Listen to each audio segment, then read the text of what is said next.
Hola, buenas tardes.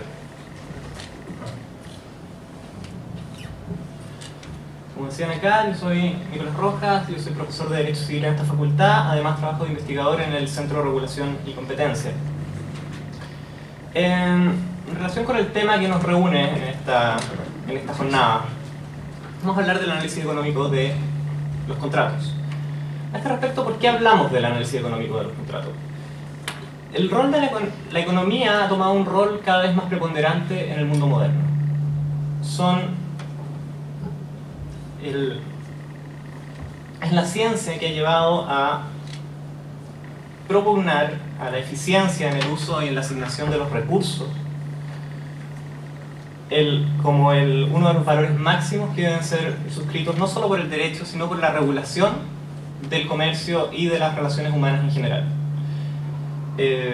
A punto incluso de superar valores tradicionalmente asociados con nuestra área de investigación, como el valor de la justicia, o incluso con ciertos otros desarrollos que provienen más bien del constitucionalismo clásico, como la protección de la persona humana.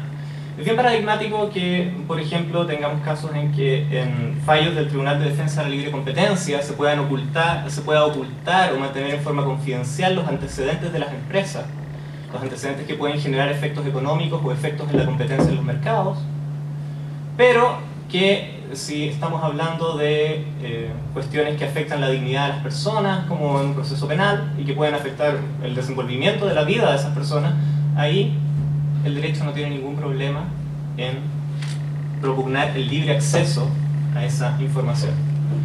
Hablamos también siempre del valor de la vida humana como inconmensurable, pero cada vez que hacemos un proyecto, cada vez que se diseña una carretera, cada vez que se establece una norma de seguridad, se le da un valor a esa vida humana.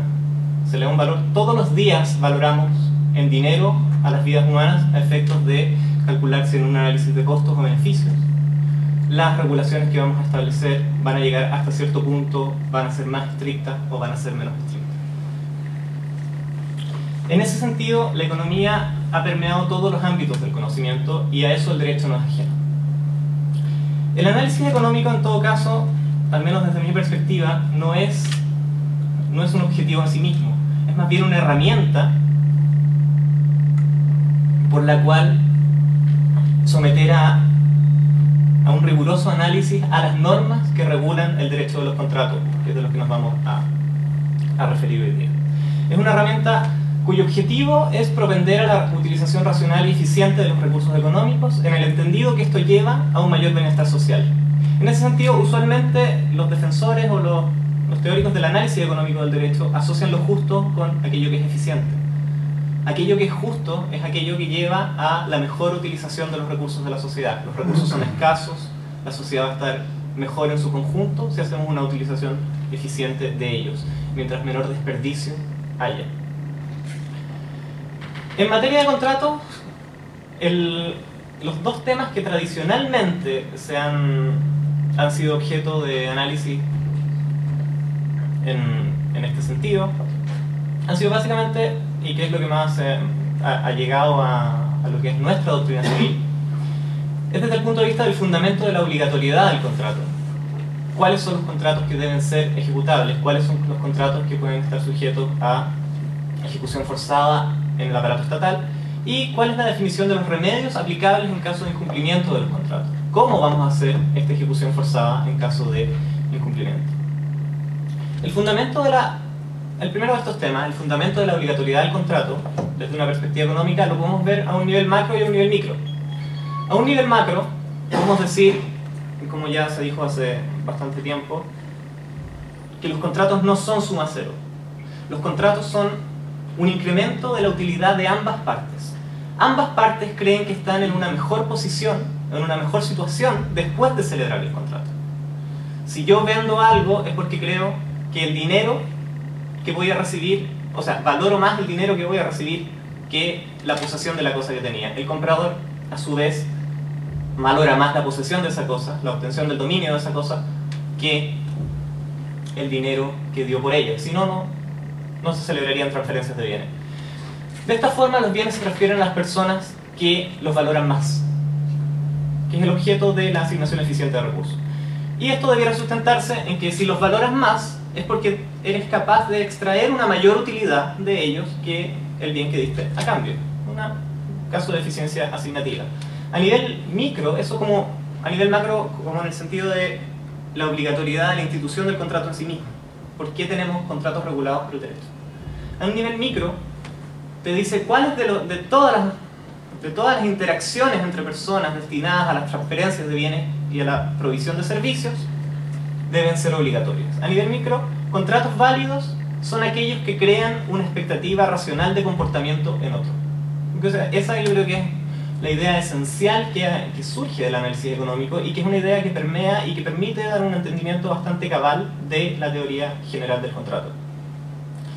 Cuando tú celebras un contrato, hay una inducción recíproca de ambas partes, que afecta a las decisiones racionales de ambas. Tú incorporas en tu matriz de decisiones cuál es la expectativa de cómo se va a comportar tu contraparte en ese contrato.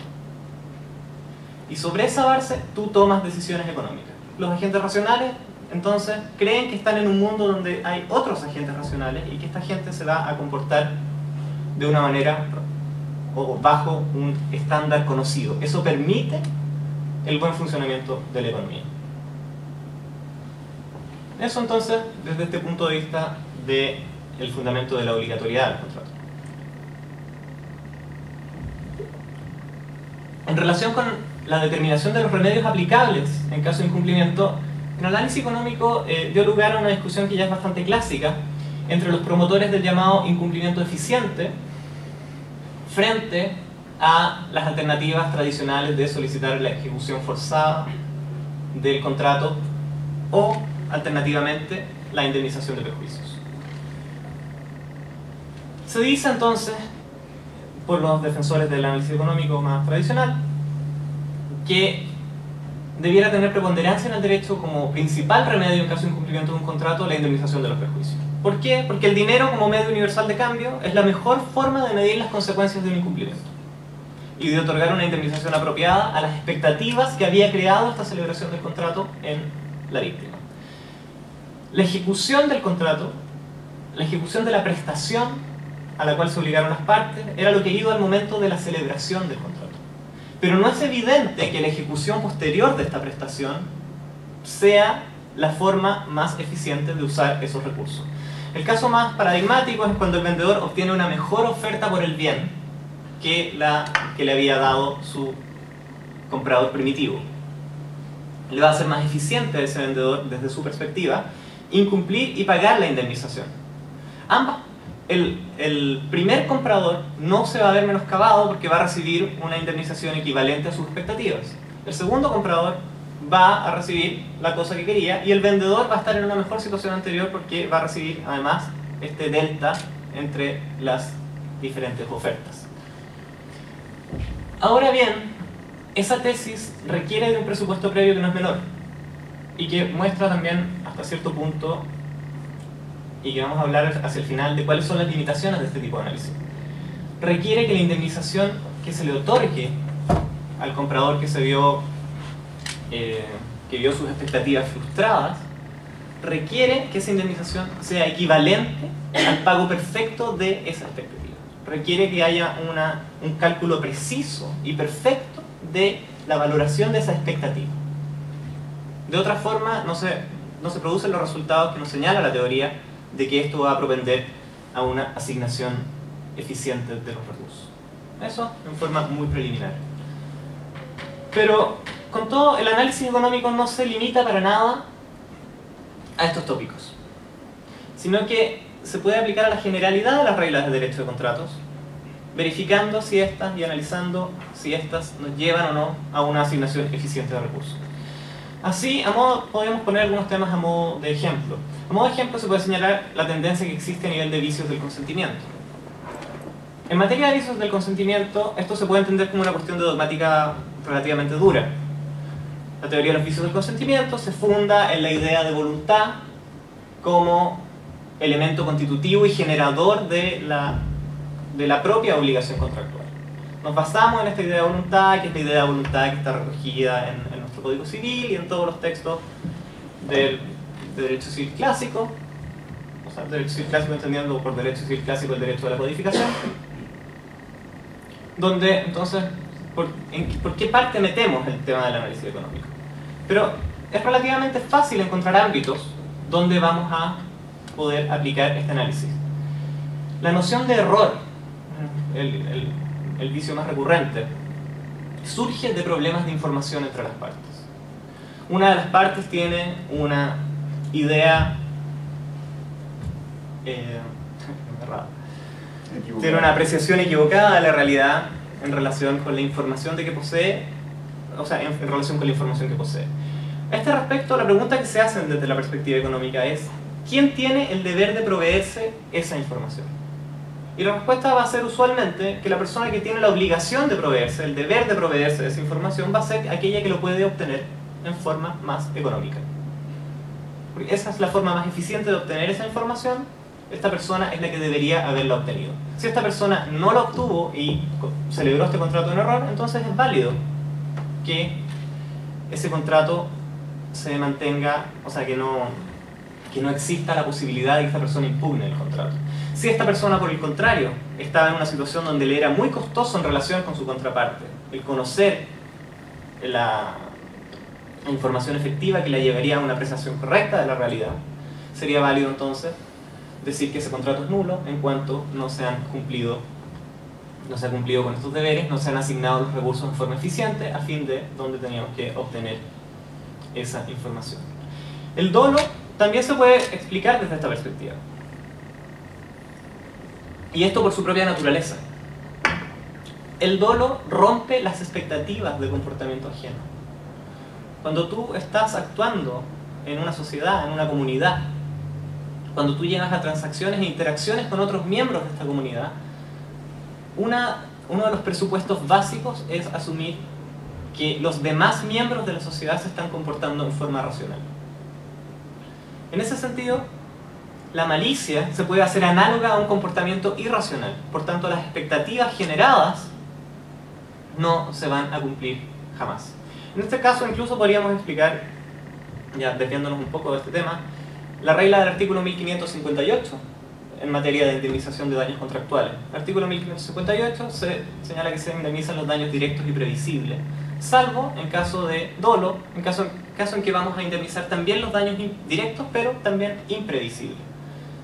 ¿Y por qué podríamos explicar esta regla? Porque el dolo rompe tu marco de análisis de previsibilidad al momento de la celebración del contrato. Rompe las expectativas racionales que podías tener del comportamiento ajeno. Tu contraparte ya no se está comportando en forma racional, se está comportando con malicia, se está comportando con la intención de dañar. La intención de dañar no es racional. Lo racional es hacer un uso eficiente de los recursos.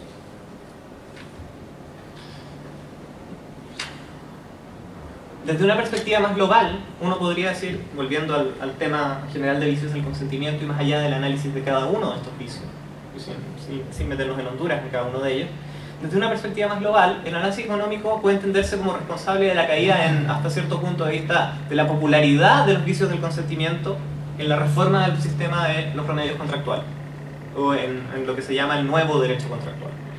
Hoy, para efectos de proteger la libre circulación de los bienes, es relevante que no existan incertidumbres respecto de los derechos de propiedad que recaen sobre ellos. Si no queremos que exista incertidumbre respecto de los derechos de propiedad, nos alejamos o tratamos de restringir al máximo cuáles son los remedios que se refieren a la nulidad de esos contratos. Porque la nulidad, al borrar los efectos del contrato en la vida del derecho, puede generar cierta incertidumbre respecto de quién es el verdadero dueño o quiénes pueden reclamar derechos sobre esos determinados bienes. La incertidumbre es un riesgo. Los riesgos generan costos. Los riesgos tienen que asignarse, los riesgos tienen que distribuirse entre las partes de un contrato. Y es un costo asumir esos riesgos. Mientras menor incertidumbre haya, menor riesgo, más fácil es la circulación de los bienes y más eficiente es la circulación de los bienes. Si nos alejamos entonces de estas normas o restringimos el alcance de las normas que apuntan hacia la nulidad de los contratos, disminuimos los niveles de incertidumbre en el mercado. ¿A qué se mueve el nuevo derecho de contratos? Se mueve hacia ampliar el concepto de incumplimiento. Los casos de error los resolvemos por vía de vicios redditorios. Los casos de error hoy día los resolvemos por vía de decir que simplemente hay un cumplimiento imperfecto de las prestaciones del contrato. Con eso salvamos el tema de la validez del contrato y todas esas incertidumbres, todos esos riesgos asociados a estas informaciones equivocadas o incompletas que tienen las partes, los traducimos en indemnizaciones monetarias. También ¿a qué nos lleva esto? También nos lleva a tener la indemnización de perjuicios como un mecanismo independiente de la resolución del contrato. Traduzcamos estos problemas que se pueden generar en la interacción entre las partes en obligaciones indemnizatorias, en traspasos de dinero entre ellas. Pero no afectemos la validez de los contratos, no afectemos la libre circulación de los bienes, no afectemos el libre tráfico del comercio. Otro aspecto en que es relevante el análisis económico es en materia de interpretación de contratos. El entendimiento que señalábamos al comienzo, esto de entender los contratos como un instrumento que se basa en las expectativas racionales de comportamiento ajeno, debería llevar casi necesariamente a un método objetivo de interpretación contractual. Yo no tengo que buscar la voluntad interna del contratante para saber qué es aquello a que nos obligamos en el contrato. Yo tengo que buscar cuál es la apariencia que fue creada por ese contratante. Y si el contrato es incompleto, esa apariencia tampoco la voy a completar con un análisis subjetivo o cuasi psicológico o psiquiátrico de la personalidad del contratante y qué era la intención del contratante en este momento, sino que me tengo que realizar un análisis en abstracto. ¿Cuál es la situación de un contratante racional? ¿Qué hubiera entendido un contratante racional que recibió una determinada información, que se enfrentó a un determinado consentimiento? ¿Cuáles eran las circunstancias que rodeaban a la celebración de ese contrato? ¿Y qué es lo que se subentiende de ellas? Esto es, el completar el contrato, la integración del contrato se realiza a través de elementos implícitos, de los elementos implícitos que están en el devenir, en los usos y en las costumbres sociales. Hay varios otros puntos que podríamos tocar en relación con las normas que generan más problemas en materia de derecho chileno en relación con el derecho contractual. Hay un tema que puede ser bastante relevante en el futuro y que está en bastante discusión hoy día en derecho comparado, que tiene que ver con cuál es el rol de la culpa en materia de incumplimiento. El análisis tradicional del common law es que en materia de incumplimiento no se requiere de la culpa para dar lugar a la indemnización de los perjuicios. La regla tradicional en derecho civil, en la tradición del derecho civil, es la regla inversa, que sí requerimos culpa. Al menos a nosotros toda la vida nos han enseñado que el incumplimiento contractual se presume culpable, que la culpa es uno de los elementos básicos de la responsabilidad contractual. Pero hoy en día hay análisis económicos bastante, tanto en uno como en otro sentido, en cuanto a cuál es el sistema que de mejor forma propende al buen uso de los recursos. Finalmente, para terminar, y disculpando lo corto de la exposición, podemos decir algunos de los límites, podemos referirnos a algunos de los límites del análisis económico. ¿Y qué es uno de los límites que proviene de la misma ciencia en que se basa? La economía es una ciencia que se basa en supuestos y es una ciencia reduccionista. Es una ciencia que trata de hacer que el mundo encaje en modelos matemáticos, en modelos econométricos, que tienen un número determinado de variables. Y usualmente el mundo es bastante más complejo que lo que las variables de estos modelos pueden recoger.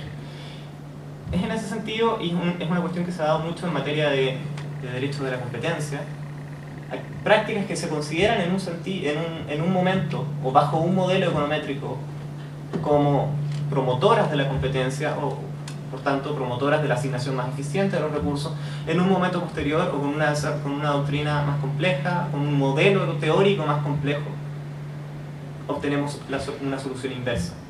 En ese sentido, como les decía, este mismo tema del análisis de la culpa en materia del rol de la culpa en materia de incumplimiento contractual pasa de un punto donde los teóricos del análisis del derecho en los años 70, 80 y incluso comienzo de los 90, defienden a ultranza el modelo del common law, de que era necesario establecer un grado de responsabilidad estricta en materia contractual, porque de esa forma se producía una asignación eficiente de recursos. Pero modelos más complejos, desarrollados posteriormente por otros economistas, muestran que la culpa sí puede tener un rol, que la responsabilidad estricta puede llevar a situaciones de sobreconfianza, donde, claro, si a mí me van a indemnizar de mis plenos daños de expectativa en función del incumplimiento, eso puede llevar a que yo adopte menos medidas de resguardo de las que eran racionalmente previsibles, o de las que eran razonablemente exigibles.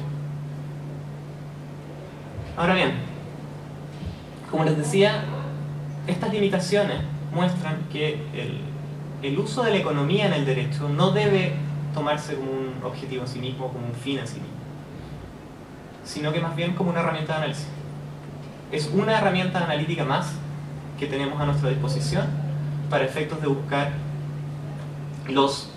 el cumplimiento de los valores y objetivos que como derecho o como sociedad en su conjunto nos ponemos en relación con el ordenamiento jurídico. Eso. Muchas gracias.